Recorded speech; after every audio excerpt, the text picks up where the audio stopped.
Bitcoiners, I hope you're doing well.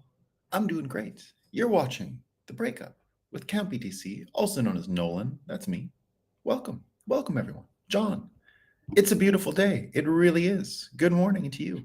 Hassan, good morning, my man. Hope you're doing great. Ben, good morning, team. My coffee has gotten stale. Drink up, Ben. Drink up, drink up.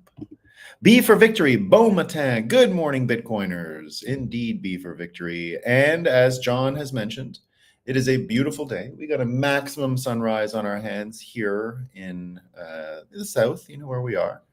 And the sunrise is going just great, right? So Sunrise Tech operational. I checked, Bitcoin's running. Everything's going great, guys. We're already living in the golden age. So let's just have a coffee and talk about all the fake news. Let's talk about the fake news first. We have another special edition of Moscow Time today because we're starting to get the Bitcoin fake news flare-ups, so they're their own category. We'll get to those in a second. Brian Stelter tweeted something, so obviously I got some content. Assalamu alaikum, Moderna educating folks on how to respond when vaccine information goes mainstream. Very good. I haven't seen that one, but I will find it. Meanwhile, removing independent voices against vaccines. Yeah, Muslim Bitcoiner, that'll be part of the story today. We're going to be talking about Li Fang's article where he exposed the targeted efforts by those folks to go after them. I didn't know, Bitcoin Deb, that you are a New Hampshire person. Amazing. Cold, dreary day here in New Hampshire, but the orange glow of Bitcoin warms my soul.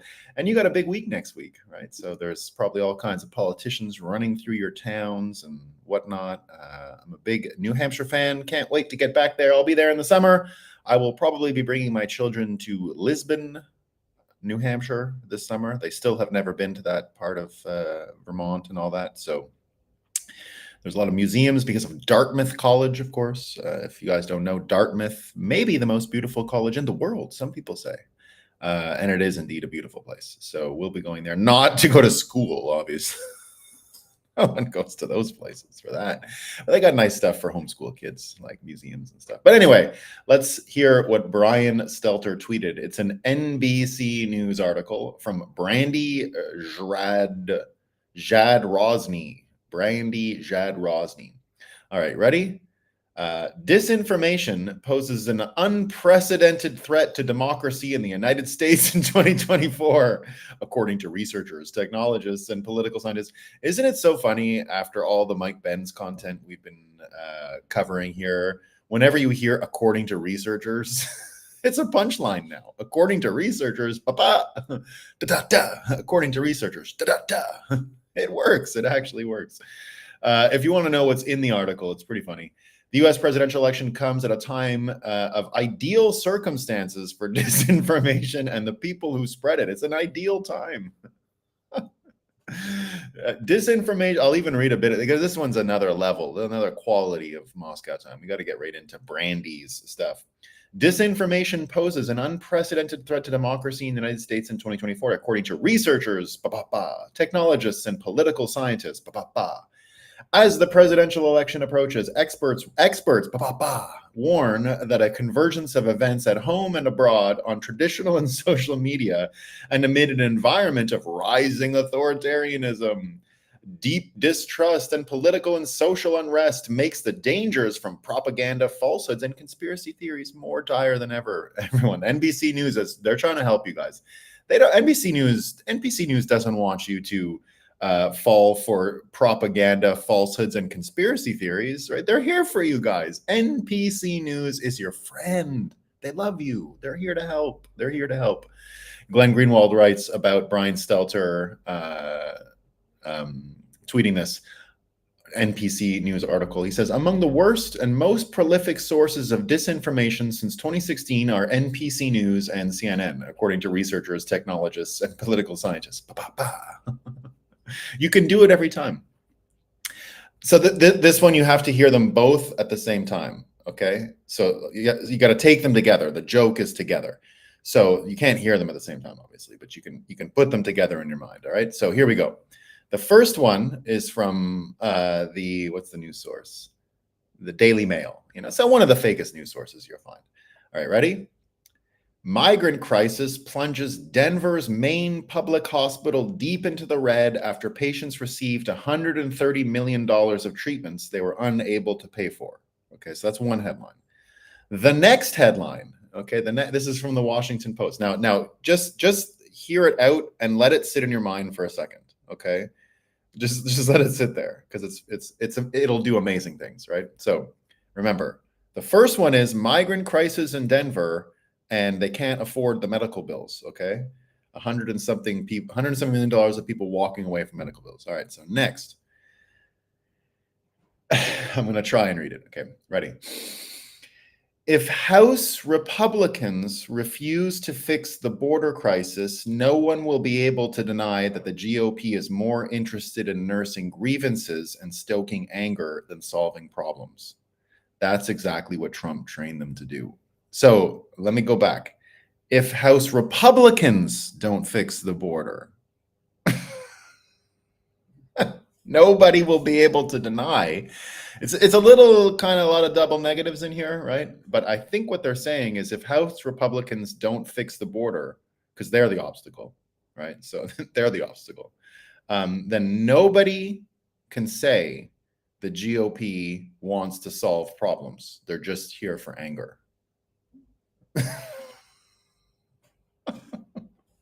Oh, this is a special one. We're going to talk about this again when we get to our theme.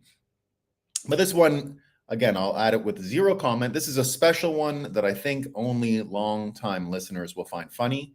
But if you're a long-time breakup person, you're going to love this one, right? So ready. Politico is bragging about this. This is a headline from Politico this morning. By and large, states made it easier in 2023 for voters to participate in elections. They made it easier, guys. Everything's cool. By and large, states made it easier to vote in 2020. Very good news. Good news. Now we got the 2 Bitcoin ones here. These ones are great. These ones are really good. Okay, ready? So the first one that we have is from Forbes. All right, ready? Someone wrote this. Someone said this publicly yesterday. A human being, John Tamney, actually wrote this and said it out loud. Ready? Are you ready? Are you ready for a Forbes Bitcoin headline?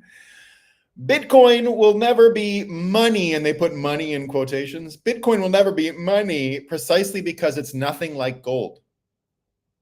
That's what Forbes says. So gold,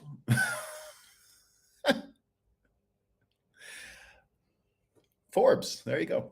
But they're not the only one yesterday that had Bitcoin fake news. I think we're going to get a good, healthy supply of, we've already seen more Bitcoin obituaries. Yeah, he Muslim Bitcoiner doesn't understand. Neither do I, Muslim Bitcoiner. I don't, it's just fake news. So I had to, sometimes I break my protocol of not giving a punchline to the headline and just reading it. But that's one of those ones where I don't think I can give a punchline. I don't think I'm capable. I don't think anyone can. You just have to say the headline and that's it. That's it. It's not like gold, guys. Let's pack up. The show's over. We're done. We're not like gold. Case closed. Bitcoin dead. How many obituaries are we going to get this year on Bitcoin? I think we're going to have a spike. I think it's going to be a spike year.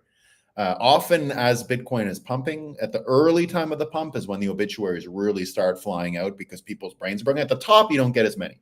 But now is when they really start to come out. So we had 2 yesterday. So that was the Forbes one, right? Bitcoin, I haven't heard this one before. Apparently it will never be money, okay? Never. Because it's nothing like gold, guys. Okay, you can't put electricity through it. So it's nothing like gold. It's not a metal. You lose Bitcoiners. You fucking idiots.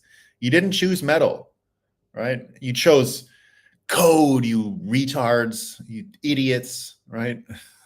Stupid people. Bitcoin tards. Here's the other one though, Financial Review. All right. So a person said this publicly. It continues to amaze me that people will say this publicly. All right. And it's a prediction, which makes it even better. This is Financial Review's prediction. Bitcoin will turn out to be a sideshow whose only role is to pave the way for state-backed digital money and tokenization. Financial review. Thank you. You figured it out. It's just a sideshow, guys. Bitcoin's a sideshow. It doesn't matter. It's a sideshow.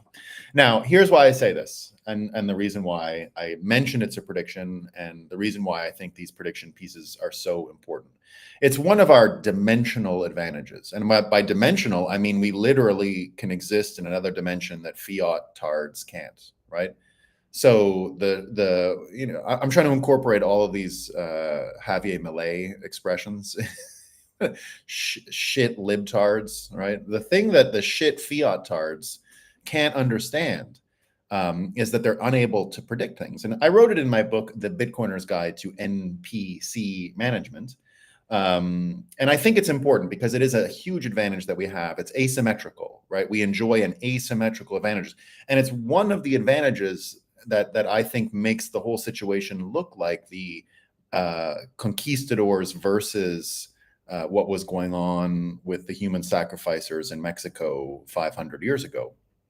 They had an asymmetrical advantage because they had metal swords, the conquistadors did, and they had the horses. That's why 150 people were able to wipe out a 15,000 person army pretty easily. Like, it wasn't hard, right? They had an asymmetrical advantage in their weapons. The firearms were not really used for the murdering that day. They were used to scare them to run backwards. So the conquistadors came on the horses, fired their gun, and and the Aztecs, I think it was that. I sometimes get them confused. Mayan, I think they're the Aztecs though. I get the order of who was first and whatever wrong sometimes. So I think it was the Aztecs.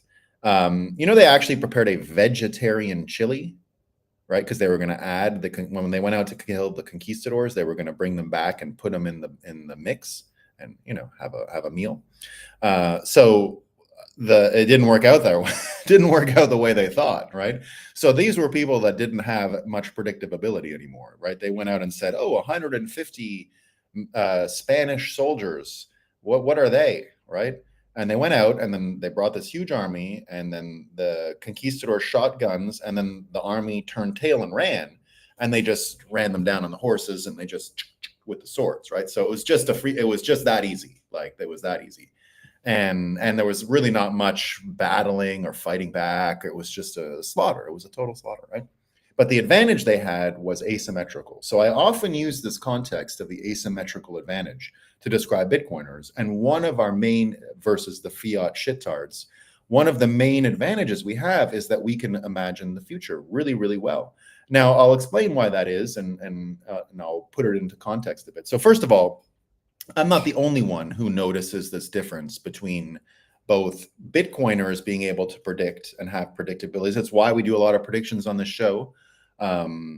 So I'm not the only one who says it, right? One of the things about predictions that it helps you do is that if you make a prediction and it comes true, you are more likely to have had an accurate worldview when you made the predictions, right? Than a person who can't predict, couldn't get it right. Generally, if your prediction comes wrong, you should go back and alter the worldview that you had that created the circumstances to make that prediction, right? So not obviously no one can predict the future, so there's no way to get it all right. So that's just an exercise you have to train yourself for.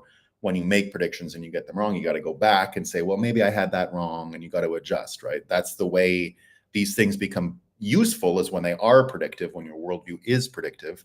And you should be constantly sort of A/B testing that and say your predictions out loud, because if you don't, it's a little bit like it's like gambling without skin in the game, right? If you don't say them out loud, you don't really get to track it. It's like saying I watched people play poker and I won because I could see the cards or something. It doesn't work that way, right? You've got to be able to say the predictions out loud. It's one of the reasons why the breakup started. I wanted to make the predictions in public so that I could track myself, right? Because I thought I was getting everything right all the time without fail, 10 for 10 every day. I got a lot right? I knew Trump the minute I saw him was going to be the president. I generally get a lot right. But the minute things got screwy in 2020, in the sense that they started cheating and everything started getting screwed up, the brainwashing and those things, I didn't understand them enough to put them in my predictive model, right? I knew the 2020 election was going to be a scam, but kind of too late. I only figured that out by like July, August of 2020. Before that, I thought Trump was actually going to win and that we had elections and that was all fine. We lived in a democracy. So my worldview was off, right? I had to adjust it. But here's what Scott Adams wrote yesterday and what I wrote in my book, The Bitcoiner's Guide to NPC Management. And the similarity here is on this asymmetrical political advantage or predictive advantage. So he says, thought experiment. Imagine one American state implementing nothing but mainstream Republican policies while mainstream Democrat policies are implemented in another state, both without objection. So it's a thought experiment. It's not real. It's just a thought experiment, right? Describe what both states look like in 25 years. My hypothesis is that Republicans can predict the future with eerie precision, while Democrats would have to change the subject or try to convince you their state would be fine. Keep in mind that migrants would flood only the Democrat state in unlimited numbers. All rich people would move to get lower taxes. Poor people would move in to get better benefits. No industry would enter. The tax base would plunge. Schools would become underfunded. Crime would surge, and race discrimination against white males would be the law. We Americans like to think there is a big philosophical difference between Democrats and Republicans, but it's probably just a difference in understanding how anything works, from math to human motivation, which is partly explained by Democrats skewing younger and partly explained by the news sources being corrupt. But again, this predictive piece, right, is important. And in my book, The Bitcoiner's Guide to NPC Management, that's exactly what I say. I say these empty vessels are the most basic form of NPC you can encounter. And I say, these are the ones that just have never heard of Bitcoin, have no Bitcoin creation origin story.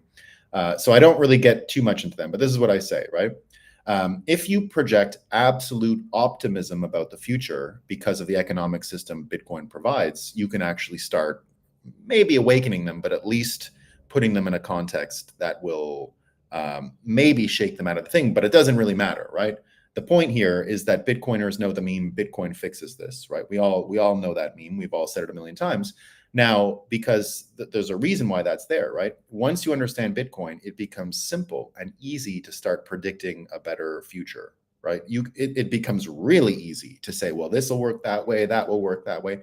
Once you start understanding human motivation, and I saw, Robert Breedlove tweeted this yesterday, that printing money is mind control. It is. He's 100% right. It's mind control because you get into the actual incentive models. You get sort of root key access to what's going on in people's wants and fears, and you can actually program them with that. Like, it's actually mind control. He is 100% correct. But Bitcoiners have understood that. They've understood that we're not rational beings. We're very selfish. One of the great things Satoshi did that sets up the whole system for success, indeed, is that, like Jesus, he accepts human beings for who they are. Someone asked me, what if BlackRock gets into Bitcoin, all this stuff, we're just perpetuating the same system? I said, no. The system we have is the best and brightest have gone into financial engineering for a generation, and we've been left with nothing but consumers and not really adding much expertise into farming and all these other fields where we've got to end this system of the best and brightest going to BlackRock. Now, BlackRock is going to make some money off of Bitcoin, but we're going to get rid of the financial engineers because Bitcoin is so simple to do that you don't need the financial engineers, right? So they're almost paving the way for their own destruction, which is fine, right? They don't need to have predictive powers about all this stuff. They just have to try to be selfish and make money for today, and let's go, right? But I go on in my book. As a result, all Bitcoiners, it becomes easier to imagine a better world. All Bitcoiners have faced the blank canvas of the future when you finally perceive Bitcoin, because when you perceive Bitcoin, what ends up happening is you have to erase your old predictions about where the system was headed. Once you have that blank slate and you start repopulating it with Bitcoin fixes this, your vision of the future is actually a kind of superpower versus NPCs and anyone else afflicted by poor information sources. As a result, Bitcoiners have repopulated their visions of the future, and this is powerful to share with NPCs. It contrasts with the command and control fiat system that demands fear about the future, stunting most people's capacity to imagine or predict any future at all. Ask Greta what things are going to be like next year, right? She thinks the world's ending. I mean, she believes it. I think she believes it anyway, right? I think most of these people believe it. They believe that the world will end. um, for this to go on, right? So they believe the world will end because of the global warming, right? So um, stunting people's capacity to imagine or predict any future at all. This is a dimensional advantage for Bitcoiners, and by dimensional, I simply mean we have the future, right? We can reference the future, we can draw from the future in order to persuade, in order to explain, in order to predict other things about the future. We can draw from the future. There is no future tense within the fiat world. They can't speak about the future. There is no future. It was what happened yesterday, which was a big pile of racist dog shit, according to them. And then you've got today, which is that it's just, Donald Trump and all this shit, right? So their ability to both understand the past, the present is stunted and a little retarded. And the future is non-existent. It's just a hellscape. You burning in hell, like you're burning in hell, right? And it's kind of funny in French, hell and greenhouse gases rhyme. L'effet de serre is greenhouse gases. L'enfer is hell. So they actually rhyme. It's pretty funny, right? And it's the same formula. If you don't recycle enough, you'll burn, right? A superheated planet or hell. It's the same idea. There's no difference, right? If you don't pray to Al Gore, you're gonna burn. You're done. You're finished, right? If you disagree with Al Gore, it's over, buddy. You're done, right? So the power to be able to perceive the future, to have a vision, however accurate or inaccurate, it doesn't really matter, right? In a sense, it doesn't matter. Seeing a better and positive, optimistic future remains a dimensional advantage that we have over the fiat shittards. And the main thing we can do to leverage that is to continue to explain what's happening now, what's about to happen. And that predictive ability in this environment of uncertainty and anxiety and everything is a huge, huge advantage, right? Like a really big advantage. And when you go back to saying what that Financial Review article said, right, that Bitcoin will turn out to be a sideshow. So this is their prediction, right? A sideshow to pave the way for state-backed digital money tokenization. That was the headline I read in the Moscow Times thing today. Now, think of this person's predictive ability. This is a complete fiat shittard predicting the future, because if their thing is true, right, if this is true, that means that all of this spying business will just continue forever, that we're just going to be okay with it, right? That we're just going to be okay with CBDCs. Because that's what he says, right? Bitcoin, according to this person, is just the path towards the CBDC. That's it. It's just going to lay the groundwork for the CBDC. Well, who's going to release the CBDC? Is it Christine Lagarde, right? She was in WEF yesterday. She was in Davos.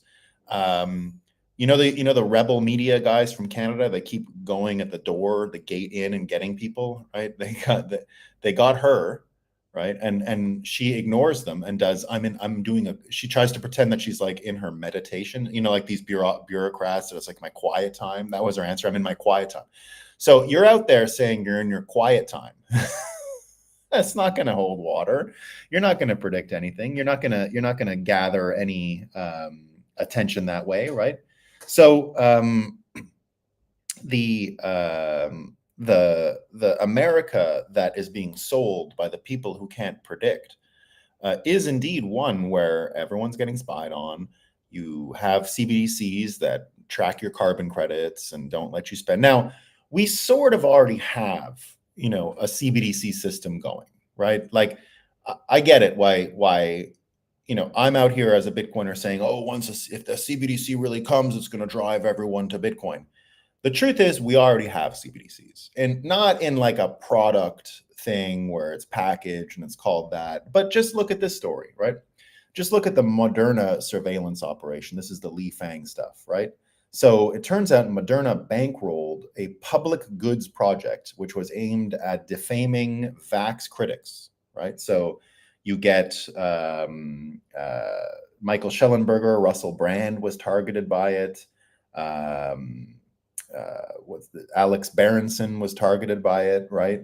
But this is what they did, right? The company targeted tweeting preprint affiliated scientists that showed elevated seizure and myocarditis levels in kids after the vax. So they didn't want anyone saying that.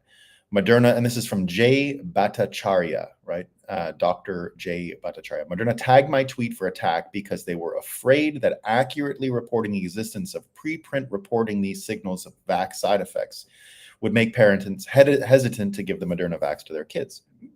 My tweet now has 210 dentious community notes, no doubt written by Moderna-funded goons.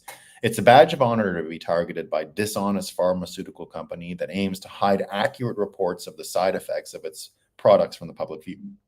Here is a link to the tweet that Moderna doesn't want anyone to see. It would be a shame if it didn't go their way. So this is the tweet where he says that it finds elevated risk of seizures in toddlers and myocarditis with teenagers if they get the mRNA vaccination. So we now have this spying thing that's going on, right? That's definitely there. Like we're seeing it, right? They went into these guys' things, they got into their emails, they got in and they tagged their posts and all of this stuff. Now, at the same time, right, we've got the election question going, right? So we've got the investigations into the vaccine people and the disinformation that was used and the censorship that was used. And that's the Missouri versus Joe Biden case, where we're going to hear way more about the federal government's use of this business model to get into censorship and all this stuff. The business model being the experts and the researchers and the disinformation racket that's out there and contracting with these people and going out and doing that. But at the same time, that same approach was used to deal with election stuff, right? It wasn't just the vaccine, it was everything to do with the 2020 election as well. And it was the same blueprint, right? Disinformation, experts, this and that. So now it turns out that the government can, they can audit your tax return. They can find out if you had too many carbon credits for this. They can find out what your political opinions are based on all of these kinds of things. And at the same time, they're saying they can't track votes at our elections, right? So they can track everything. They can track everything, but they can't tell you about our elections at all, right? Scott Adams says, again, the government can spy on everything from your phone to your finances to your underwear drawer, but it can't be sure your vote made it all the way to the final count. My working assumption is that we haven't had real elections in decades, and the reason it doesn't change is that both parties are dirty, and they know it's really a cheating contest that breaks out every 4 years during a permanent propaganda war. A fully auditable election would prove me wrong, but the government is guilty until proven innocent via transparency. No transparency equals presumed guilt. Indeed, if you think of even go with this big story that's breaking today with the pipe bomb, right, around the January 6th thing. So have you guys heard of this pipe bomb story, right? So Darren Beattie was on Tucker Carlson. He got a whole bunch of video. Now, I watched the video. Again, you're just hearing people explain things in the video. But the damning part of it is this, is you see the pipe bomb isolated and located by a plainclothes police officer. He goes over to a Secret Service truck because Kamala Harris is there, and this is her detail, and a DC Metro Police cruiser. So they're both there. The police officer goes up, points to the little sitting area where the pipe bomb is, and says it's over there. No one acts panicked. This is the smoking gun. No one acts panicked, right? Everyone's just sort of nonchalant. They allow passersby to go near the bomb after they're aware of what's there, right? After they've all confirmed what's there. No one is getting out of the car. No one's reacting. They allow children, a group of children, to walk right by the bomb. That's the main question that most people have. How did they if it was such a dangerous thing, why did they let the children go?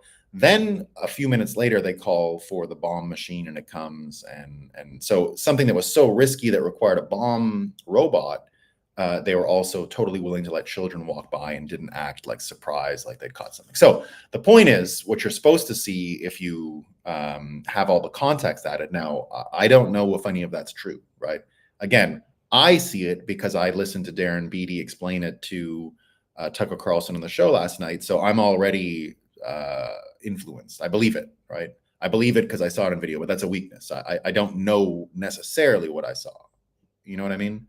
They could all just be incompetent and stupid and not really worried about children's lives. They could be just jerks, right? And that would explain it. So I hope that's not the case, but whatever I'm saying these people are jerks. So what difference does it really make, right? But the point is, they've gone after people who put their foot on a stair. Owen Schroyer went to solitary confinement for that, but they can't come up with this bomb story, like everyone's missing still. They don't know who did it, none of that stuff, right? Sounds a little sketchy, right? And that's what they're trying to say. And that what they're trying to say here is that it was planted and this was part of the operation, which looks true, right? And I predict we're going to find that out, but I could be wrong, right? I could be wrong. But what's more important, again, go back to this idea of the CBDC. They can track everything already, but why all this attention in tracking CBDCs and money when you can't even track votes? They can't do it. It's not even close. And it's another reason why I continue to make the argument that Bitcoiners are super well positioned in 2024 to explain the problems with voting to Americans. Because again, what Darren Beattie did with this pipe bomb video is what you don't want to be doing. Right now, for the pipe bomb and violence and all that, I get it. This is not a technical thing. Let them go. I'm not trying to stop them from doing what they're doing. Right? That's not what I'm saying at all. I'm saying you're not really going to get a lot of results. You're just going to be preaching to the choir, because no shit fiat tard is going to sit through a video, listen and explain that this means that and that means that. You're doing that all the time when you're trying to explain the 2,000 mules and the things, and this person is cheating right now. Look at the video. They're taking ballots from under the machine and putting them in the machine. The minute you're down that road, you're basically arguing if Cardano and Ethereum actually have finality based on their consensus mechanism. Like, it's the dumbest shit. No one cares. And you're not persuading anyone. You're not getting anyone into Bitcoin explaining the differences between Cardano and Ethereum. That's what you're doing when you're trying to explain to people that the election was scammed in this way or that way, or I saw them with the ballots. None of that works. None of it works. What does work is the way Bitcoiners understand those systems in general, right? Cardano, Ethereum, or a shitty election system. There's simply no way to know. These things don't have finality. They're optimized for performance and convenience. And just like the Politico article said, by and large, states made it easier to vote. Yay, it's easier to vote, right? What we saw in Iowa 2 days ago was the old-fashioned way of paper ballots being counted the same day. And just like that, Trump got 51% of the total vote in a field of 4 or 5 candidates. So the idea here being that Bitcoiners understand the system of elections. And if you can't audit the system, you did not have an election.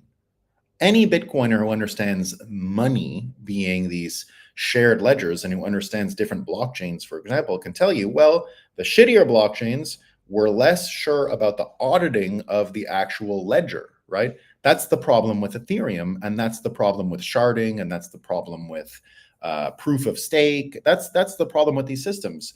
Auditing them becomes tricky because not every node is the same, and not every the fault tolerance of the system is much higher, so it can't handle as many broken parts as Bitcoin can. So the auditability of it is just less, right? It's just less. And because Bitcoin is credible, because it's auditable, because it is just literally auditing software. The system of Bitcoin is an audit, a constant and perpetual audit. And that's what makes it valuable. The credibility that comes from having a ledger that is constantly up to date and is constantly defined by the most popular version being the real one, which brings that decentralized dexterity to the network, right? That whole part means that we have a greater understanding of the credibility of these systems in general, which is why now that Putin is jumping in and starting to criticize US election systems, Bitcoiners understand what he's talking about. Now, I'm not saying Putin is right about this or that or the other thing, but about US voting, he's right. He's right, right? He's 100% right. And this is what he says. The previous US elections were rigged through mail voting. They bought ballots for $10. I don't know about that. I don't know about what Putin is saying about $10 ballots, right? They were free. Filled them in. And without any supervision from observers, they threw them into mailbox. That's true. That's true. I've said it many times. I received 5 ballots at my house in New York City in 2020, and there wasn't an eligible voter, and there were only 5 people in the house. So I'm in a brownstone at the time, and it's me, my wife, and my kids. The kids are American, but unfortunately for the Bidens, they were 3 and 2. So they're not voting, or 3 and 1 at the time. So, or 2 and 1, whatever. So it's not happening, right? There's not an eligible voter there. I technically could have voted 5 times for Biden, right? And it's what I often tell Democrats that I did, right? If you want to not argue with a Democrat about the elections, tell them you voted multiple times for their person. That's what I always do. I voted. Don't tell me that I voted 5 times for Biden in 2020. Get the fuck out of here, right? What do you mean? What do you mean? What do I mean? Right? I voted 5 times for Biden. As a Bitcoiner, I wanted his face to be the head of the free world, right? I wanted him as the leader of the US dollar. It was good for business. What are you going to say, right? But here's what Putin is, here's what Kamikoa the Great says about Putin's comments. In 2005, the Federal Election Reform Commission, chaired by President Jimmy Carter, concluded absentee ballots remain the largest source of potential voter fraud, right? Carter said it, right? In 2012, the New York Times wrote, all the evidence of stolen elections involves absentee ballots. In 2016, Slate wrote, the only voting fraud schemes with the potential to actually swing elections involved mail-in ballots. In 2020, the political establishment and the left used COVID-19 to push for universal mail-in voting. By the way, that Mark Elias guy is the guy who did this, and he's back at work on this stuff right now. What he's targeting this time is the third-party candidates. He's going after RFK and all these others. So here he goes. In 2020, the political establishment used COVID to push for universal mail-in voting. This increase, here's the important part, right? This is from Kamikoa the Great, and this is to confirm what Putin said, right? This increased the number of ballots cast by mail from 28.8 million, so 29 million in 2016. So in 2016, there were 29 million total mail-in votes. So there's quite a bit, because how many votes did they cast? It was 150, maybe 150 million. So because it was 80 plus 80 for the second one, right? For 2020, 83 and 81 or something like that. So 164 million total votes in 2020. So I'm just guessing here because I know they go up every year, but let's say it was 150. So 30 million, nearly 150, 1/5 of the votes in 2016 were mail-in. Let's just ballpark it. These are not accurate numbers, but it's sort of in the ballpark. So let's say 1/5 in 2016. And if you go from 66.4 million in 2020, and we got 160 overall, so it's like 1/3. It went from 1/5 to 1/3 of the total vote share went mail-in, right? It's a big change. One big change. And Kamikoa finishes, universal mail-in voting, which is banned in most developed nations, true, fundamentally changed the outcome of the 2020 election. Now, I remember what we used to do in Canada for mail-in voting is we did have a mail-in vote, but it had to be in and counted. What was the rule again? I think there was a day for mail-in voting instead of like whenever you feel like. It was like a day that you could do the mail. You could pick up the ballot on that. It was like a day in case you can't make it to the voting day for old people, really, who wanted to avoid crowds and all that. That was how it was sold in Canada.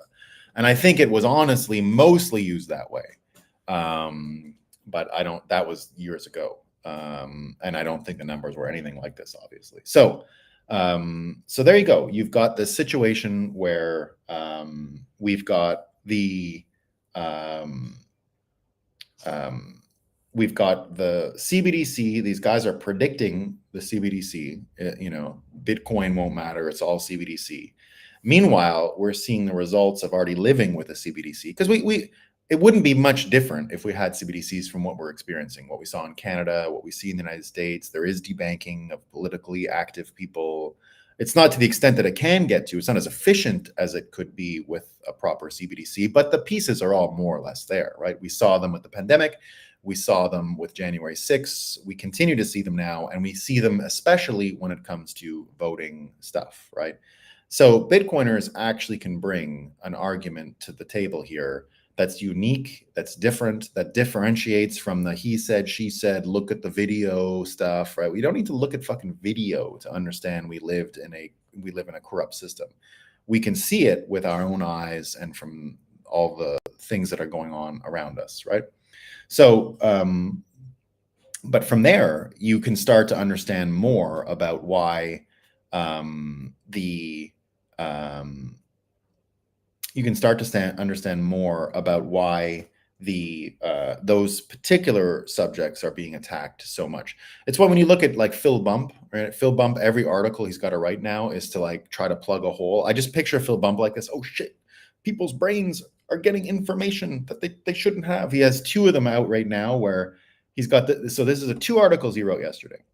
All right, so here's one trying to explain Trump. And again, this is in a sense about the prediction piece again, right?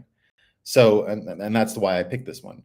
He says, one of the ways former president maintains the loyalty of his audience is by presenting every event or possibility as apocalyptic. Well, if you're not saying that the things the Democrats are doing are apocalyptic, you're not actually predicting. So what his problem here is Phil Bump is actually activating in ways that he thinks anyway, people are going to be influenced and is trying to stop it, right? So this prediction thing is Phil Bump saying, Trump is predicting a hellscape. That's why people love him, right? So he's trying to sort of induce that as a problem. He's got this one too, right? Which is Tucker, because he's talking about the elections too much, and he was talking about Kamala Harris. Here's another one. Tucker Carlson's revealing ignorant disparagement of the vice president. You should read the article. It's hilarious, right? It's very, very funny. So if you put those things into context, what's going on in our ability to predict where this stuff is headed, our ability to express where things are headed, and create an obvious choice between, do we want more of what we're getting? Do we want to continue and perpetuate the system that filled with fiat shittards, or are we going to blow it up and start over, right? So the more we're able to understand that, the more we're able to sort of laugh at the predictions the fiat shittards are making. Just look at the peace formula. Look at how deranged and broken your brain would have to be to listen to what Zelensky said yesterday in the WEF, right? You know what Zelensky's peace plan is? This is from David Sachs. The Zelensky peace formula. Now imagine being so mentally retarded that you think this is a viable peace plan. Imagine this, right? Russia must leave every square inch of Ukraine, including Crimea, and stand trial for war crimes, right? So that's what he thinks should happen. Russia should just go, and then Putin should just go to the War Crimes Tribunal in The Hague. And then we have peace, right? Which is not a serious peace plan. That's why they didn't invite, right? Like Zelensky's there, they didn't invite Putin, right? Because it's just fabrications. Now, you're never going to get the you're never going to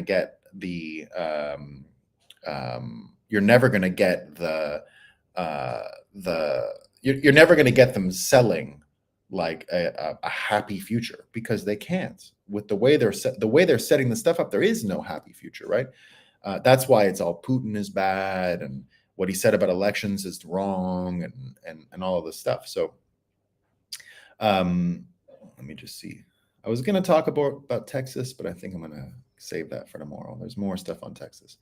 But if you were wondering about just our ability to predict and what's going on, here's one from Christopher Rufo. He's the guy that got the Harvard lady fired. He runs that university in Florida. And here's what he's saying as a prediction, right? The case of CRT demonstrates how a powerful narrative can quickly sweep across the nation and shape public policy opinions to such a degree that the influence of the narrative spills over into beliefs about societal institutions and cultural norms.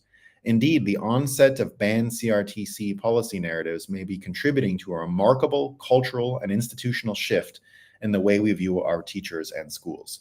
Christopher Ruffo interprets this by saying, Michigan State professors have published a paper arguing that the narrative we established on critical race theory has dramatically changed public perceptions about education, and is helping to pave the way for universal school choice, which is true, right? So they're sitting there making a prediction that sounds like it's going to come. And it's more or less the prediction that Bitcoiners have as well, in the sense that we're embracing these new education forms. We're becoming more and more unschooled, no schooled, homeschooled, all of those things, right? And by doing that, we're actually able, again, to predict things that the fiat shittards just can't, right? They're just not capable. So, all right, that's all I got. But let me look at the Rumble folks. Just give me a second here, because I don't have my Rumble app up. But I will get to some comments about that. I will get to those comments. The 1980s called. They want their pipe bomb psyop. Love it. Taiwan counted paper ballots for the entire country in 4 hours. Yeah, it's a complete and total scam. The pipe bomb stuff looks pretty damning. Need to access that missing video. Yeah. So guys, when I was talking about the pipe bomb video, I don't mean to say it's not damning. I mean to say it's difficult to persuade with it, because you're sitting there saying, look at the video. And all I mean, and for the pipe bomb, it's one thing. At least you're dealing with the bomb. If you're talking about the election stuff, it doesn't work, right? It doesn't work. Don't even bother with it. It's a waste of your time. All right. No.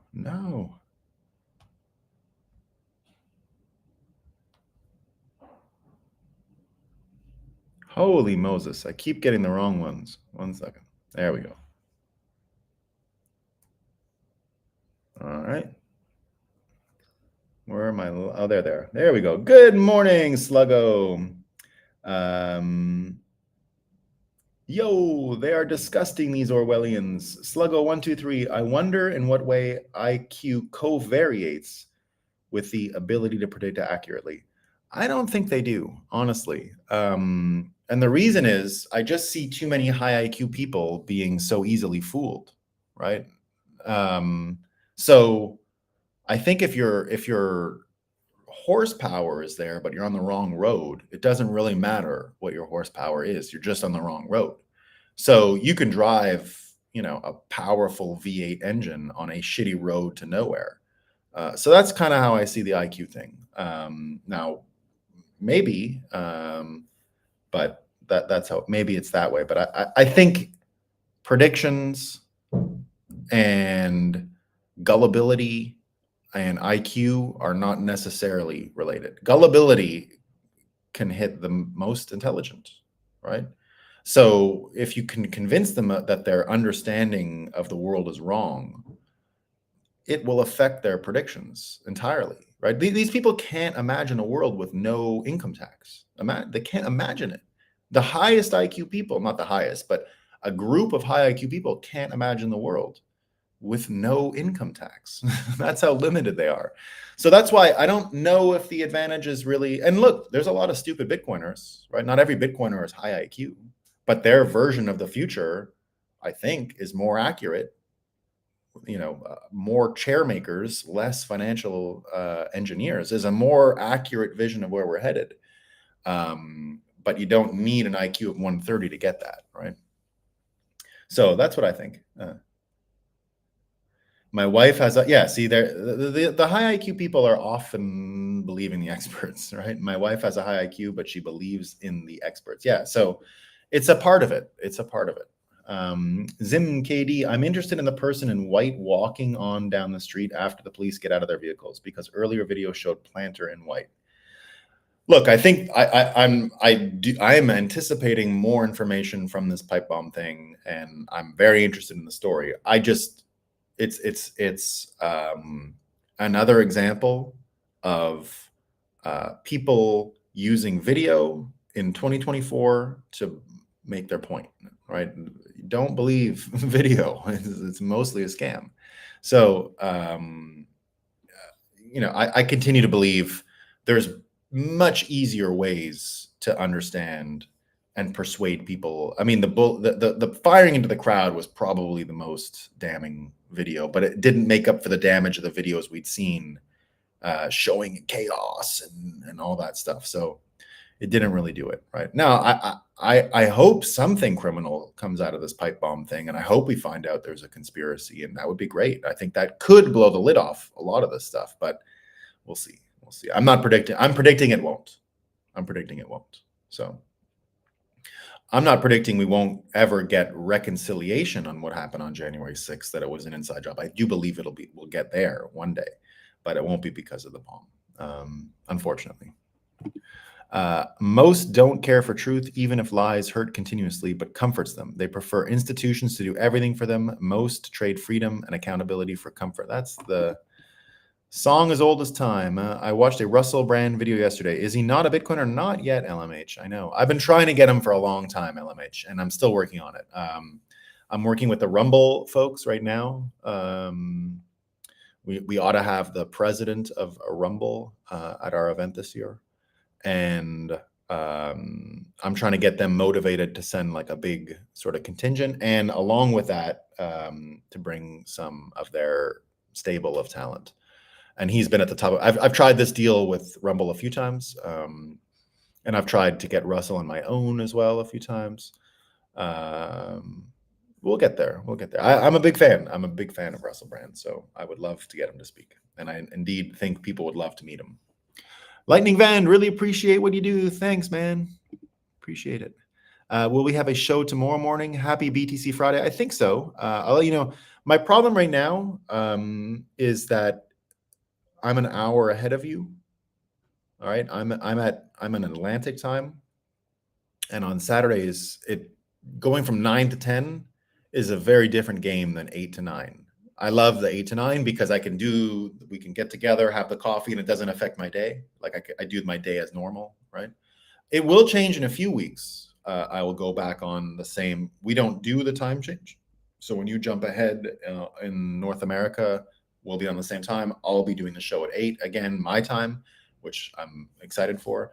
But it does cause a problem on Saturdays. My kids have ballet, and the day gets going by 9 a.m. on the weekends, basically, is my issue. And I'm an hour ahead now. I don't want to make you guys come an hour early and all that. It starts to get a little troubling as far as being too early. So I believe there will be, but you will be getting some. Like last week, it was not possible. My wife wasn't feeling well. I had to take the kids to the ballet, and the ballet starts at my 9, your 8.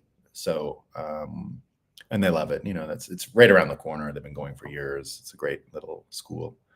So it's not that simple all the time on Saturdays. But and indeed, I can't wait. I'm sort of sitting around for like an hour because I'm so used to doing the show at 8 a.m. and often I'll be like, it's too much time. I get too many notes and too much stuff, right? So I like the way it is when I'm on my normal time, Eastern Standard Time, and I finish at 8 or I finish at 9 a.m. and then I can just go on with my normal day as it is. It makes, doing the show sort of separate from the rest of my life by doing it before 9 a.m. is one of the tricks that I did to make it possible to do it every day. Little things like that make it sort of sustainable. If I was right in the middle of the day, it's hard, like, because you got stuff coming in, and you got, it's just a different world at that time. So I would do it earlier, even earlier than 8 a.m. Eastern time. But the problem is the smaller audience available at that time. So because at 8 a.m. you're dealing with 5 a.m. Western time, Pacific time, and then it's a huge audience that's out there, and technically people who would be interested in this stuff. It's okay for Europe, right? Earlier is also good for Europe. Too late is not good for Europe. Like if I'm at 9, that starts putting me at the end of the day in Europe, very end of the workday, let's say, and also lots going on. All right, yeah. Deep Lance says deep fakes are going to be in our future. They're here now. Needs more thumbs up for sure. We love it. Apologies for yesterday's question. I thought you'd be quick to say cold card typically. Oh, yeah, exactly. Not good stuff, but I've been delinquent. But no problems, Muslim Bitcoiner. We appreciate you all the time here in our morning gatherings that we call the breakup, and I'm called Count BTC. Nolan Bowerly. Well, thanks for coming, everyone. And I should see you tomorrow. I'm out of coffee now, so I'm going to go. I have to go to the coffee roasters this morning. I got to go get the filters and the new coffee and all that, but it's going to be great. All right, everyone. Have a great Friday. I hope you have a great day. I hope you have a great end to your week. Everyone gets home safely. And I should see you tomorrow. I will let you know. If ever you're wondering, come on Twitter, X, some people call it X, and I'll always let people know what exactly is happening that day. All right.